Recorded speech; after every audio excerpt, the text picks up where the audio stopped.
Bem-vindos ao vídeo de introdução à hidráulica, elétrica e pneumática. Para começar a falar sobre o tema, nada melhor que explicar de onde parte a força que fará com que equipamentos funcionem. Na área da hidráulica e pneumática, é diferente, pois por elas são transmitidas forças, ou quase isso. Entramos agora no assunto de mecânica de fluidos. Mecânica de fluidos é o ramo da física que estuda o comportamento de fluidos em movimento ou em repouso. Tem uma longa história.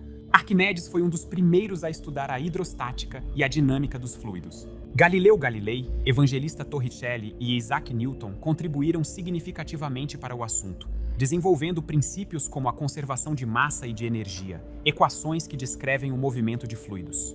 Daniel Bernoulli define que a pressão de um fluido é inversamente proporcional à sua velocidade. Aqui entramos na diferença entre forças da pneumática e hidráulica. O ar pode armazenar energia potencial, sendo assim é mais rápido, porém perde em volume, tornando-o mais fraco na transferência de força bruta. Como o óleo é praticamente incompressível, ou seja, sua densidade e volume alteram muito pouco, ele pode transferir grande parte da força aplicada nele. Para concluir sobre a parte elétrica, na indústria, as máquinas desempenham um papel vital no aumento da produção e podem representar perigo para os trabalhadores, exigindo precisão nas aplicações. Elas operam principalmente com sensores de presença e atuadores de movimento. Manipuladores e braços robóticos são bons exemplos, eles precisam ser perfeitos. A hidráulica atua na força exercida em seus movimentos, enquanto a pneumática atua na tarefa a ser realizada, como pintura ou segurando com uma ventosa uma peça que será montada. E claro, a elétrica atua comandando a máquina, controlando velocidade e tarefas. As válvulas direcionais regulam o fluxo em múltiplas direções, podendo conter duas ou mais vias. As válvulas de bloqueio impedem o fluxo de ar em determinada direção. Válvulas de pressão mantêm a pressão adequada para o bom funcionamento do maquinário. As válvulas de retenção permitem que o ar flua em uma única direção, impedindo o retorno. Válvulas de escape permitem desativar rapidamente equipamentos, liberando o ar ali contido. E, por fim, as válvulas de alívio de pressão, que liberam ar, retirando pressão do sistema e mantendo o equipamento estável, evitando danos. Atuadores. Cilindros pneumáticos de operação simples. Têm apenas uma porta de ar comprimido e usam uma mola ou carga externa para retornar ao estado inicial quando a pressão é liberada, aplicando força em apenas uma direção.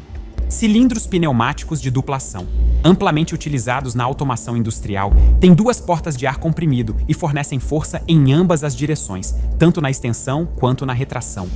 Cilindros pneumáticos rotativos. Diferem dos cilindros lineares porque usam energia pneumática para produzir movimento rotativo em torno de um eixo. Atuadores pneumáticos de membrana. Funcionam com base na deformação de uma membrana flexível sob pressão do ar e são usados para movimentar de forma alternativa em espaços limitados.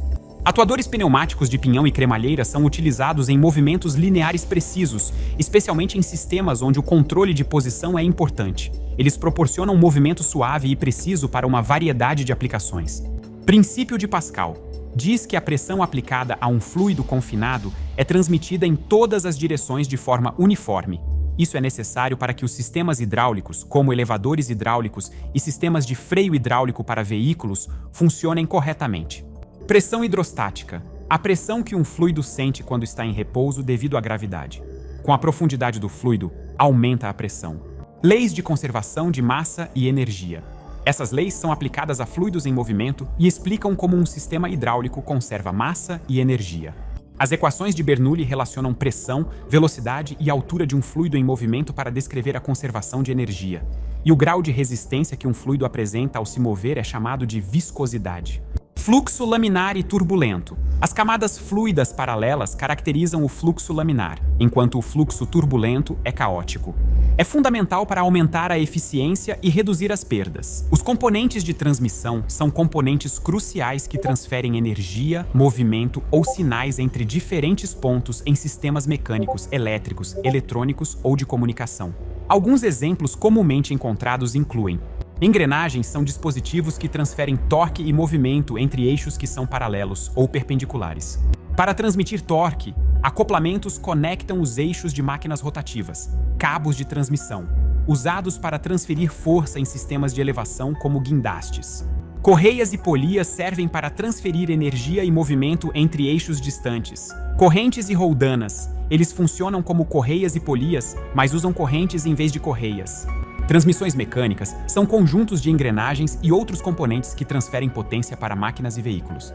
Transmissões elétricas consistem em transformadores e cabos elétricos que transportam energia elétrica. Fibras ópticas podem ser usadas para comunicação de dados em alta velocidade por meio de sinais de luz. Antenas. Essas antenas enviam e recebem sinais de rádio ou micro-ondas para sistemas de comunicação sem fio. Esses são apenas alguns exemplos, e a escolha dos componentes de transmissão depende dos requisitos do sistema, como a distância a ser coberta, a quantidade de energia a ser transmitida e a velocidade necessária. Eletricidade. Refere-se ao conjunto de fenômenos físicos relacionados à presença e ao movimento de cargas elétricas. Isso inclui o estudo de cargas elétricas estáticas, eletrostática e cargas elétricas em movimento. Circuito elétrico. É um caminho fechado que permite que a corrente elétrica flua. Consiste em componentes elétricos, como fontes de energia, por exemplo, baterias ou geradores, condutores, como fios, e dispositivos de carga, como lâmpadas ou motores. Corrente elétrica.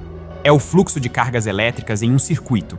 É medida em amperes, A, e representa a quantidade de carga que passa por um ponto em um determinado período de tempo. Tensão elétrica ou diferença de potencial. É a força que impulsiona a corrente elétrica através de um circuito. É medida em volts, V, e representa a energia por unidade de carga disponível para movimentar as cargas elétricas. Resistência elétrica.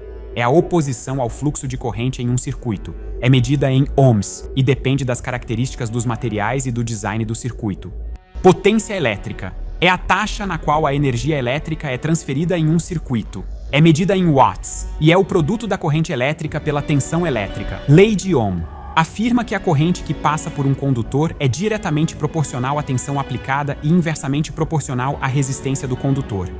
É expressa pela equação V e R, onde V é a tensão, I é a corrente, R é a resistência. Componentes elétricos. São dispositivos que são usados em circuitos elétricos para realizar funções específicas. Isso inclui resistores, capacitores, indutores, diodos, transistores, relés, entre outros. Esses são apenas alguns dos principais conceitos relacionados à eletricidade. A área é vasta e abrange desde princípios fundamentais até aplicações avançadas em eletrônica, sistemas de potência, telecomunicações e muito mais.